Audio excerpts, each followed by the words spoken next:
Wala umanong larawan o video na may papakita si Julie Dondon Patidongan o alias Totoy para patunayan ang nangyari sa mga nawawalang sabungero.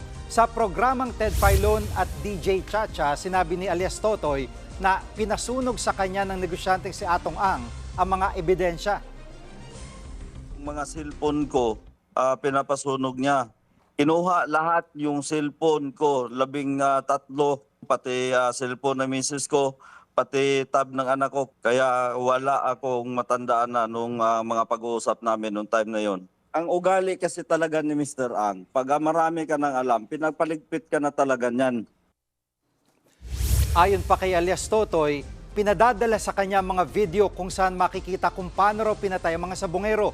May isang pulis pa raw ang nagpakita sa kanya ng video. Hanggang ngayon, wala pa rin opisyal na salaysay si alias Totoy tungkol sa kanyang mga aligasyon.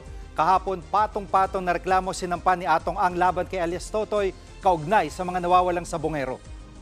Hanggang farm lang ako, tinuturnover ko lang po sa kanila yan. Ngayon, saan pulis dyan na pinapakitaan ako ng video na kung paano nila kinatay ang mga yan, nakapusas yan.